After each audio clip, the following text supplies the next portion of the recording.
Modern category, and it's a new tradition we're going to start from this evening as well.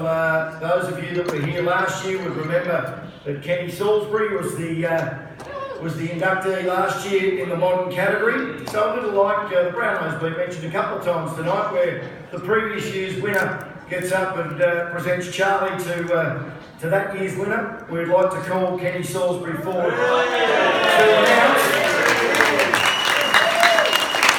to announce who is being inducted this year in the modern category. Mr. Ken Salisbury.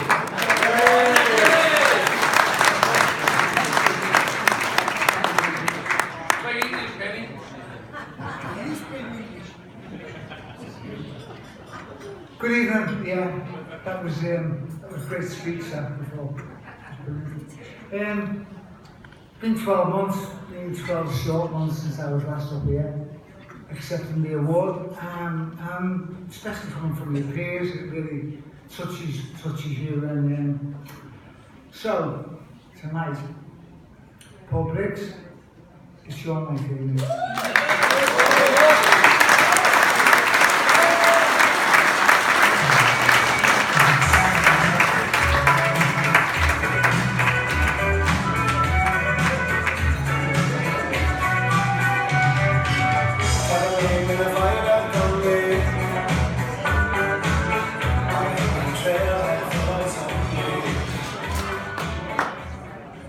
Briggs was born in Christchurch, New Zealand on August the 13th, 1975.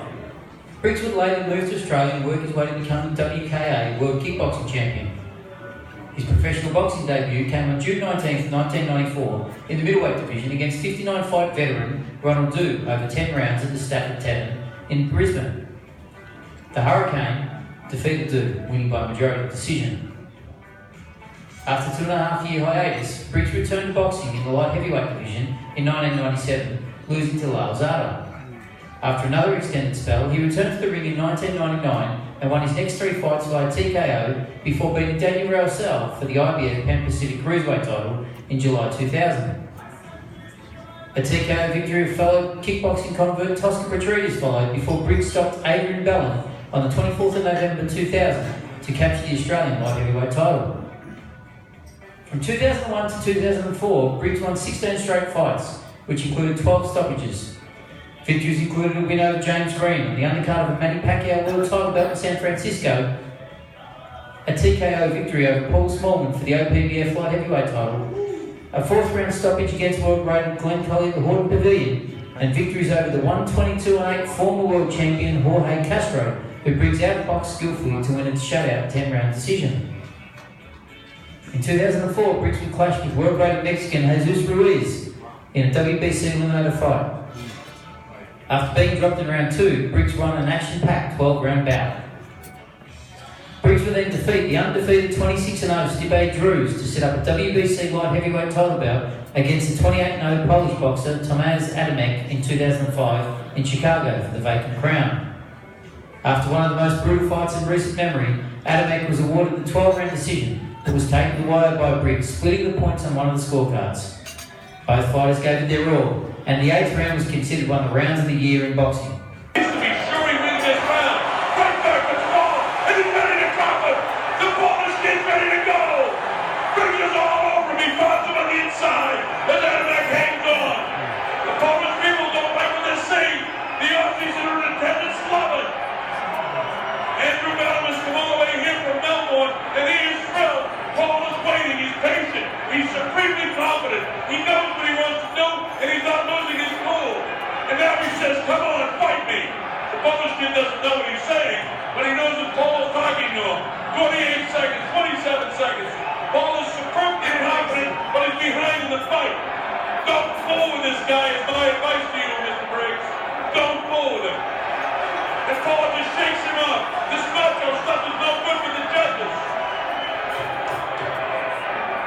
Briggs attacks. This is his best round of the fight. He's staggered it once before, but ready to skip him back. It is a war. It's a war that goes to the 8th round. Briggs standing in the belt. Briggs gets their victory by Stephen Tate, Ian Weaver, and Jose Alberto Rivera in Australia to set up the rematch with Adamek. again for the World WBC crown. This time, Briggs had Hall of Fame trainer Johnny Lewis in his corner. Adamek, who had moved to 31-0 before the fight, was dropped by Briggs in the first round, and in another seesaw 12-round bout, Adamek retained his crown by decision. The scores being 113, 113, 115 to 111, 114 to 112. The fight was so close that ringside commentator Larry Merchant had Briggs the winner. After the fight, famed sportscaster Jim Lampy said that the two Adamek versus Briggs fights were the best combined 24 rounds of boxing he had ever seen. Adamek would later go on to win versions of the World Cruiserweight and Heavyweight titles.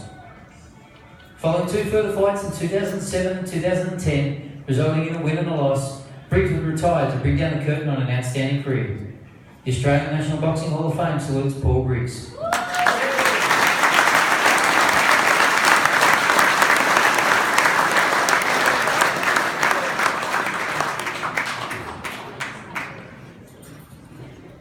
Well, how does that make you feel watching that reflection on your career? I'm speechless. Yeah, no, it was awesome. I mean, I fell in love with boxing when I was 4 years old. I remember sitting at the corner of a makeshift ring in Arnhem in a country town called Gove. And my father was refereeing the fight. It was a 10 fight, and I had no idea what I was looking at, but I just remember looking up and I was just like, this is me. And I was born with a sparring partner and my twin, and my mother made my father promise her that we'd never box, so it was the next best thing, so which was kickboxing. So I've always classed myself. I know, right? Getting punched in the head with head, getting kicked. Go figure.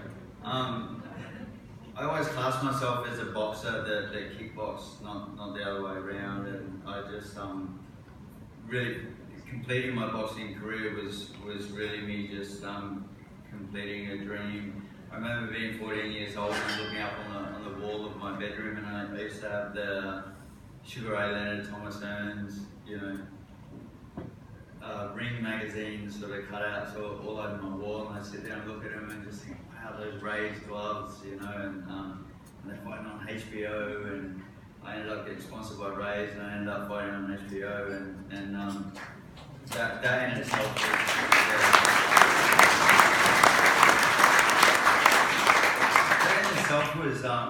was massive, because I remember standing at the opening, just ready to walk out into the United Center in Chicago, and the HBO representative, she had the headset on.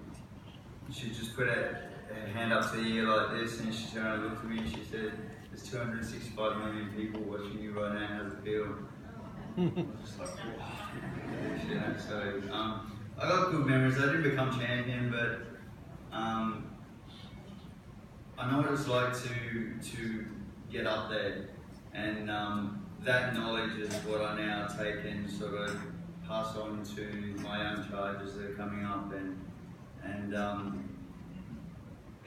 you know, I was walking along one day with one of my fighters just a couple of years ago, and we were just doing the morning walk before he actually did his road work, and my phone rang and I answered the phone, and it was my mother, and she said, "Is that you walking down the road?" And I said, "Yeah."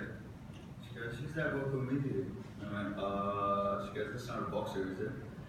I said, "Yeah, it is." And she goes, "You can't help yourself." And she goes, "You training him?" And I said, "Yeah." So, I don't know, I just think boxing is one of these things that I believe chooses us.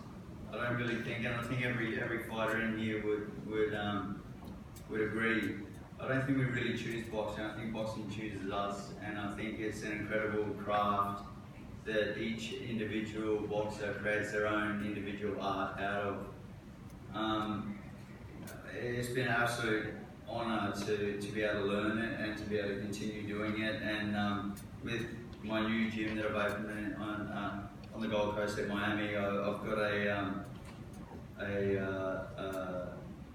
European amateur champion sort of working there, and he said to me, you know, I don't have any qualifications, I don't really have an education. And I said, mate, you've had over 100 boxing fights, amateur boxing fights.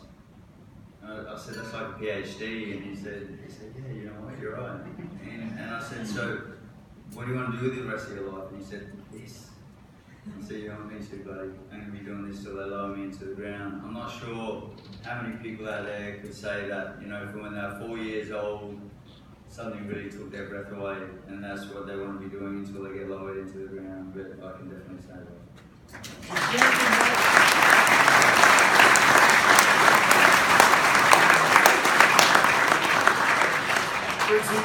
We all know how close you came, not once but twice, and when you consider, as Dave Hanby with the voiceover said, that Thomas Adamek went on to dominate the cruiserweight division.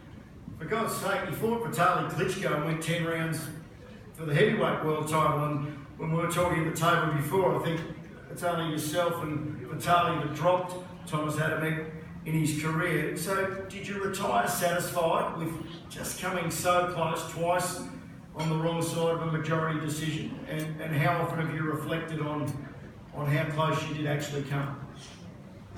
Yeah, about 4 years ago, I thought, you know what, either this thing called the fight game is going to haunt me, or I can really turn into something powerful for myself. And so I decided to spend, it was just over a year, it was about a year and a quarter, writing, and I'm not a good writer,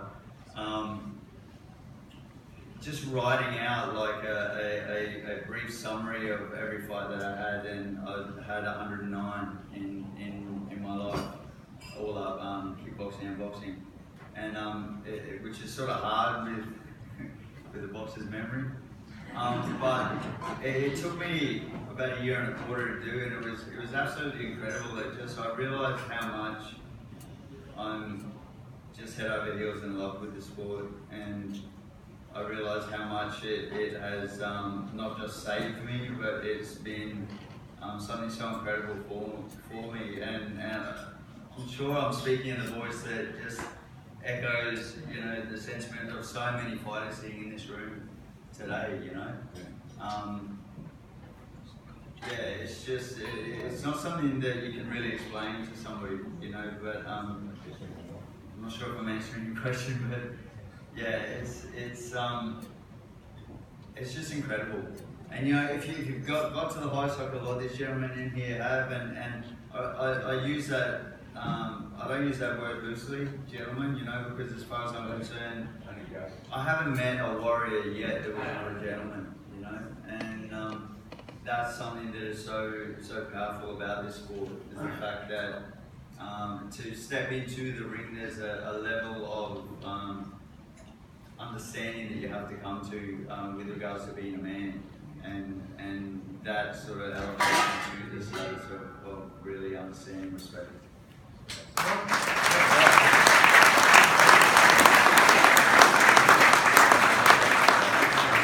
Just one final one from me before I'm sure you've got a number of thank yous and acknowledgements. I know everyone in the room would agree that you've always been so brutally honest and frank about your life inside and outside the ring, and your best-selling autobiography, Heart, Soul, Fire, you did detail a lot of the battles that you've had in your life. Are you in a peaceful place now? It seems on face value that you are, which is just terrific news for everyone here, but you can confirm that you're in a really peaceful, tranquil place? My partner validate this. There's how many days I wake up and I pinch myself and I just go, this is just so good.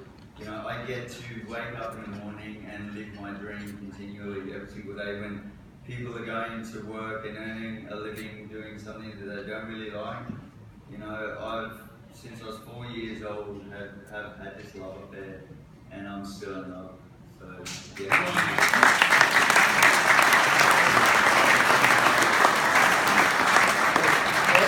Briggs, the microphone is yours. I'm sure there's a few people you'd like to thank and acknowledge. I want to acknowledge every single man that has ever strapped on a glove I want to acknowledge every single sports writer that's ever supported a fighter. I want to acknowledge every single promoter that's ever promoted a fighter.